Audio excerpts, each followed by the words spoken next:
Mutual ফান্ডে বিনিয়োগ করবেন ভাবছেন, কিন্তু বুঝতে পারছেন না একবারে বড় অঙ্কের টাকা বিনিয়োগ করবেন নাকি প্রতি মাসে অল্প অল্প করে এসআইপি করবেন। বাজার যখন কখনো উপরে উঠছে, কখনো হঠাৎ ধাক্কা খাচ্ছে, তখন এই প্রশ্নটাই সবচেয়ে বেশি সাধারণ বিনিয়োগকারীদের মাথায় ঘুরছে। বিশেষ করে আন্তর্জাতিক অশান্তি, আমেরিকা ইরান সংঘাত, শেয়ার বাজারের ওঠানামা সব মিলিয়ে অনেকেই এখন দ্বিধায়। একদিকে কেউ বলছেন এখনই একবারে টাকা ঢুকিয়ে দাও, বাজার পরে আরো বাড়বে। আবার অন্য কেউ বলছেন না, এখন এসআইপি সবচেয়ে নিরাপদ। তাহলে আসলে কোনটা সঠিক, লামসাম না এসআইপি? আর বাজারে যুদ্ধ বা আন্তর্জাতিক উত্তেজনার প্রভাব পড়লে কি করা উচিত? এসআইপি বন্ধ করে দেবেন নাকি সেটাই সবচেয়ে বড় ভুল হবে? লামসাম আর এসআইপির মধ্যে পার্থক্য কি? কোন পরিস্থিতিতে কোনটা ভালো? আর কেন বাজার পড়ে গেলেও এসআইপি চালিয়ে যাওয়ার পরামর্শ দিচ্ছেন বিশেষজ্ঞরা? প্রথমেই আসা যাক লামসাম বিনিয়োগে। নাম থেকেই বোঝা যাচ্ছে একেবারে বড় অঙ্কের টাকা বিনিয়োগ করা। ধরুন আপনার হাতে হঠাৎ 5 লাখ বা 10 লাখ টাকা এলো, আপনি সেটার পুরোটা একদিনে মিউচুয়াল ফান্ডে বিনিয়োগ করলেন। এটাকেই বলা হয় লামসাম ইনভেস্টমেন্ট। এখন প্রশ্ন, এর সুবিধা কি? সবচেয়ে বড় সুবিধা হলো আপনার পুরো টাকা প্রথম দিন থেকেই বাজারে কাজ করতে শুরু করে। যদি বাজার পরের কয়েক বছরে দ্রুত উপরে ওঠে তাহলে লাভও অনেক বেশি হতে পারে। বিশেষ করে যারা দীর্ঘমেয়াদী বিনিয়োগ করেন এবং বাজারের ঝুঁকি নিতে পারেন, তাদের জন্য লামসাম অনেক সময় বড় রিটার্ন এনে দেয়। কিন্তু এখানেই রয়েছে সবচেয়ে বড় ঝুঁকি, কারণ লামসাম পুরোপুরি নির্ভর করে মার্কেট টাইমিং এর উপর। আপনি যদি বাজারে একদম চূড়ায় গিয়ে বিনিয়োগ করেন আর তারপরেই বাজার পড়ে যায়, তাহলে আপনার গোটা বিনিয়োগই সঙ্গে সঙ্গে ক্ষতির মুখে পড়তে পারে। ধরুন আপনি আজ 10 লাখ টাকা বিনিয়োগ করলেন আর আগামী সপ্তাহেই বাজারে 15% পড়ে গেল, তাহলে আপনার পোর্টফোলিওতেও বড় ধাক্কা আসবে। ফলে লামসাম সাধারণত তাদের জন্য উপযুক্ত যাদের বাজার সম্পর্কে অভিজ্ঞতা আছে, ঝুঁকি নেওয়ার ক্ষমতা বেশি আর দীর্ঘ সময় অপেক্ষা করার ধৈর্য রয়েছে। এবার আসা যাক এসআইপি বা সিস্টেমেটিক ইনভেস্টমেন্ট প্ল্যানিং। এখনকার দিনে সবচেয়ে জনপ্রিয় বিনিয়োগ পদ্ধতি হলো এসআইপি, কারণ এখানে একেবারে বড় অঙ্কের টাকা লাগেই না। আপনি প্রতি মাসে নির্দিষ্ট অঙ্ক, যেমন 1000, 5000 বা 10,000 টাকা করে বিনিয়োগ করতে পারেন। এসআইপির সবচেয়ে বড় সুবিধা হলো রুপি কস্ট অ্যাভারেজিং। ব্যাপারটা খুব সহজ। বাজার যখন উপরে থাকে তখন আপনার টাকায় কম ইউনিট কেনা হয়, আর বাজার যখন নিচে নামে তখন এটাই টাকায় বেশি ইউনিট কেনা যায়। ফলে দীর্ঘমেয়াদে আপনার গড় ক্রয় মূল্য কমে আসে। অর্থাৎ এসআইপি বাজারের ওঠানামাকে স্মুথ করে দেয়। আর এই কারণেই নতুন বিনিয়োগকারী বা নিয়মিত সঞ্চয় করতে চান এমন মানুষের জন্য এসআইপিকে সবচেয়ে নিরাপদ ও শৃঙ্খলাপূর্ণ পদ্ধতি বলা হয়। আরেকটা গুরুত্বপূর্ণ বিষয় হলো এসআইপি আপনাকে নিয়মিত বিনিয়োগের অভ্যেস করতে সাহায্য করে, কারণ এখানে আবেগের ভূমিকা কম। বাজার পড়লেই ভয় পেয়ে সব টাকা তুলে নেওয়ার প্রবণতা কমে যায়।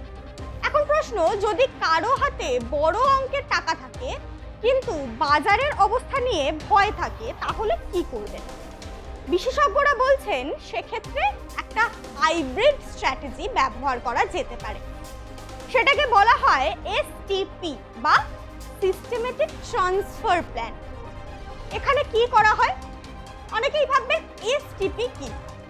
আপনি আপনার বড় অঙ্কের টাকা প্রথমে একটি লিকুইড ফান্ডে রাখলেন, তারপর সেখান থেকে প্রতি মাসে নির্দিষ্ট অঙ্ক করে ইকুইটি মিউচুয়াল ফান্ডে ট্রান্সফার হতে থাকলো। এর ফলে আপনার পুরো টাকা একদিনে বাজারে ঢুকছে না, আবার টাকা পরেও তা থাকছে না। অর্থাৎ লামসাম আর এসআইপি দুটোই সুবিধাই একসঙ্গে পাওয়া যায়। এবার আসা যাক এসআইপি স্টেপ আপ স্ট্র্যাটেজিতে। অনেকেই এসআইপি শুরু করেন কিন্তু বছরের পর বছর একই অঙ্ক চালিয়ে যান। ধরুন আজ 5,000 টাকার এসআইপি শুরু করলেন, কিন্তু 10 বছরের পরেও সেটাই চালিয়ে যাচ্ছেন। বিশেষজ্ঞরা বলছেন এটা বড় ভুল হতে পারে, কারণ আপনার আয় বাড়ার সঙ্গে সঙ্গে এসআইপিও বাড়ানো উচিত। এর কারণেই এখন জনপ্রিয় হচ্ছে এসআইপি স্টেপ আপ বা টপ আপ এসআইপি। ধরুন আপনি প্রতি বছর আপনার এসআইপি 10% করে বাড়ালেন। প্রথম বছর 5,000, পরের বছর 5,500, তারপর 6,000, এভাবে ধীরে ধীরে বাড়তে থাকলো। দীর্ঘ 15 থেকে 20 বছরে এই ছোট ছোট বুদ্ধি বিশাল কম্পাউন্ডিং এফেক্ট তৈরি করে, আর শেষ পর্যন্ত আপনার ফান্ডের পরিমাণ কয়েক গুণ বেড়ে যেতে পারে। এখন সবচেয়ে গুরুত্বপূর্ণ প্রশ্ন, যদি যুদ্ধ বা আন্তর্জাতিক উত্তেজনার কারণে বাজার পড়ে যায়, তখন আপনি কি করবেন? সম্প্রতি আমেরিকা ইরান উত্তেজনা, ক্রুড অয়েলের দাম বৃদ্ধি, আন্তর্জাতিক বাজারে অনিশ্চয়তা, এই সব কারণে বিশ্ব জুড়ে শেয়ার বাজারে চাপ তৈরি হয়েছে। অনেকেই ভয় পাচ্ছেন বাজার পড়ছে, এসআইপি বন্ধ করে দেব। কিন্তু বিশেষজ্ঞরা বলছেন এটাই সবচেয়ে বড় ভুল, কারণ বাজার পড়ে গেলেও এসআইপি আসলে আরো বেশি ইউনিট কিনে নেয়। ধরুন আগে 5,000 টাকায় আপনি 50 ইউনিট পাচ্ছিলেন, বাজার পড়ে গেলে সেই একই 5,000 টাকায় হয়তো 70 ইউনিট পাবেন। আর যখন ভবিষ্যতে বাজার ঘুরে দাঁড়াবে, তখন সেই কম দামে কেনা ইউনিটগুলোই সবচেয়ে বেশি লাভ এনে দেবে। অর্থাৎ এসআইপির আসল শক্তি বোঝা যায় বাজার পড়ার সময়। ইতিহাস বলছে বড় বড় অর্থনৈতিক সংকট, যুদ্ধ, মহামারী সবকিছুর পরেই বাজার আবার ঘুরে দাঁড়িয়েছিলেন। আর যারা আতঙ্কে এসআইপি বন্ধ করেননি, দীর্ঘমেয়াদে তারাই সবচেয়ে বেশি লাভ পেয়েছেন।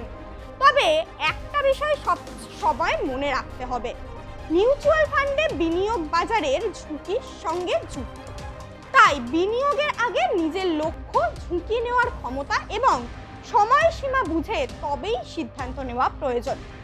যদি আপনি নতুন হন, নিয়মিত সঞ্চয় করতে চান এবং বাজার নিয়ে খুব বেশি ভাবতে না চান, তাহলে এসআইপি অনেক বেশি উপযুক্ত হতে পারে।